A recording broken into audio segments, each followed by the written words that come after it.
Saudara Bareskrim menetapkan 4 orang tersangka dalam kasus dugaan pemalsuan sertifikat di Laut Tangerang. Salah satu tersangkanya adalah Arsin, Kepala Desa Kohot. Kades Kohot Arsin dan 4 orang lainnya disangkakan terkait pemalsuan dokumen untuk permohonan atas hak atas tanah. Selain Kades Kohot, polisi juga menetapkan Sekretaris Desa Kohot dan 2 orang penerima kuasa menjadi tersangka. Telah sepakat menentukan 4 tersangka, di mana 4 tersangka ini adalah kaitannya seperti kemarin saya sampaikan bahwa itu adalah terkait masalah pemalsuan, di mana pemalsuan beberapa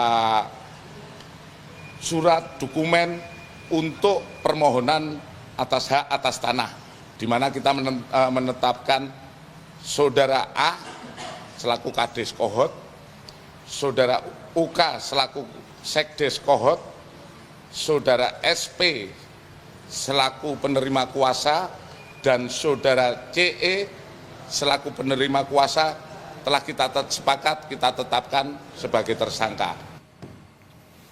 Sebelumnya, menurut pengacara Kades Kohot, dalam pembuatan SHM atau SHGB, kliennya hanya membantu membuatkan surat keterangan hingga mengajukan berkas ke Badan Perencanaan Pembangunan Daerah Bapeda.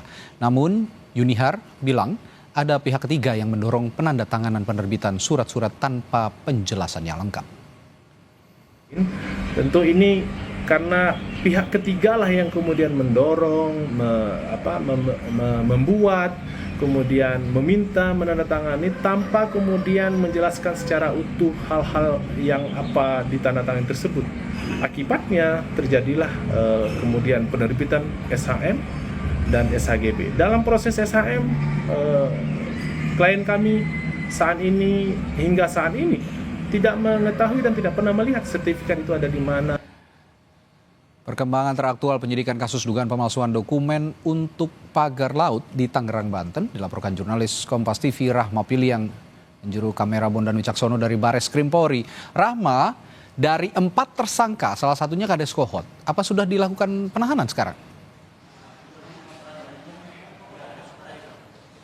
Iya, Radi dan juga saudara, setelah ditetapkan sebagai tersangka dari pemalsuan surat izin dokumen atas hak atas tanah di lahan pagar laut Tangerang, Banten ini belum ada penahanan yang dilakukan oleh polisi terhadap Kades Kohot begitu ya, atau dengan 3 tersangka lainnya, di mana tadi kan sudah ada 4.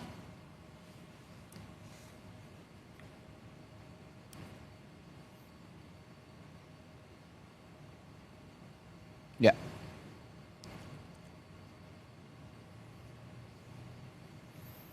Karena juga dari Ini karena juga penahanan karena dari tersangka ini akan dilakukan pemeriksaan kembali. Untuk kapan pemeriksaan yang dilakukan ini masih belum diketahui kapan akan dilakukan pemeriksaan begitu ya, tapi akan dilakukan dalam waktu dekat. Di samping itu walaupun belum ditahan begitu, tapi untuk pencekalan ke luar negeri ini sudah dilakukan oleh polisi begitu, sudah bekerjasama dengan imigrasi untuk mencekal 4 tersangka ini keluar dari luar negeri begitu. Dan kita ketahui bahwa dari 4 tersangka ini tentunya tadi saya sebutkan bahwa berkaitan dengan pemalsuan surat izin di lahan pagar laut di daerah Tangerang, Banten. Juga tadi disebutkan bahwa untuk dari Kades Kohot ini sempat dikonfrontir begitu dengan Sekdes dan juga dengan pemberi kuasa. Dan saat konfrontir itu terjadi juga bagaimana dengan lempar-lempar antara dari Kades Kohot dengan Sekdes Kohot dengan penerima kuasa, maksud kami dari penerima kuasa begitu,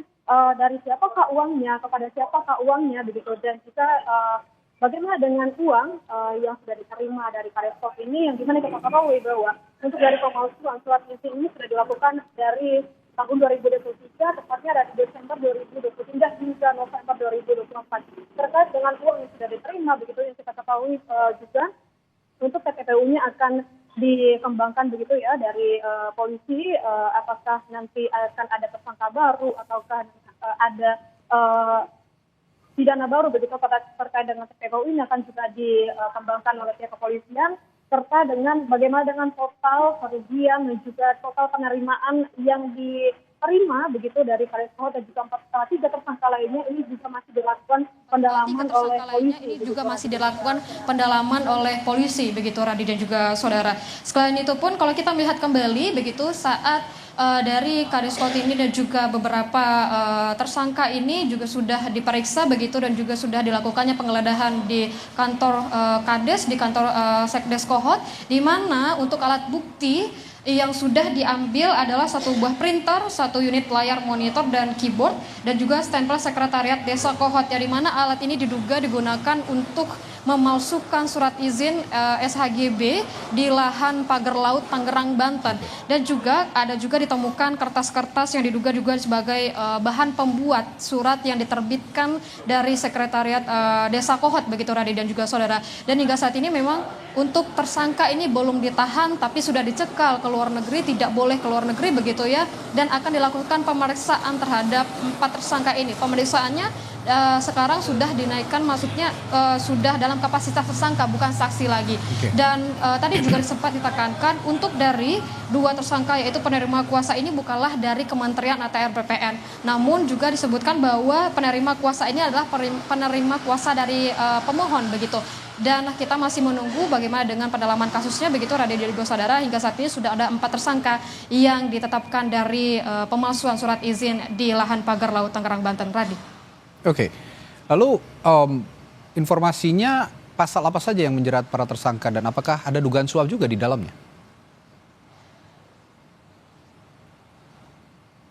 Iya, kalau misalnya kita mengenai bagaimana dengan pasal yang disangkakan begitu tentang pasal pemalsuan surat begitu ya Radi dan juga saudara, dan juga untuk dari pendalaman kasusnya tentunya akan dilakukan pendalaman kasus tentang pemalsuan surat ini dan juga bagaimana dengan TPPU-nya dan juga suapnya ini akan didalami begitu. Tapi untuk saat ini karena sudah dilakukannya gelar perkara begitu dan sudah ditetapkan 4 tersangka yaitu tentang dengan berkaitan pemalsuan surat ini, untuk pendalaman terus dilakukan oleh polisi begitu ya, apakah nanti ada tersangka barunya, apakah ada TPPU di dalamnya ataukah ada suap di dalamnya, ini juga masih akan didalami oleh polisi terkait juga siapa yang menyuruh dari Kades Kohot ini untuk melakukan perbuatan pemalsuan surat ini, Radi. Kalau memang ada dugaan suap, nanti juga akan ditelusuri tentu saja siapa yang menyuap dan tentu saja siapa yang disuap. Dan tadi sudah dijelaskan oleh Rahma ada 4 tersangka saat ini yang sudah ditetapkan namun belum ditahan, dan ini masih dalam proses lebih lanjut penyidikan oleh pihak kepolisian. Terima kasih Rahma Piliang melaporkan langsung dari Baris Krim Polri.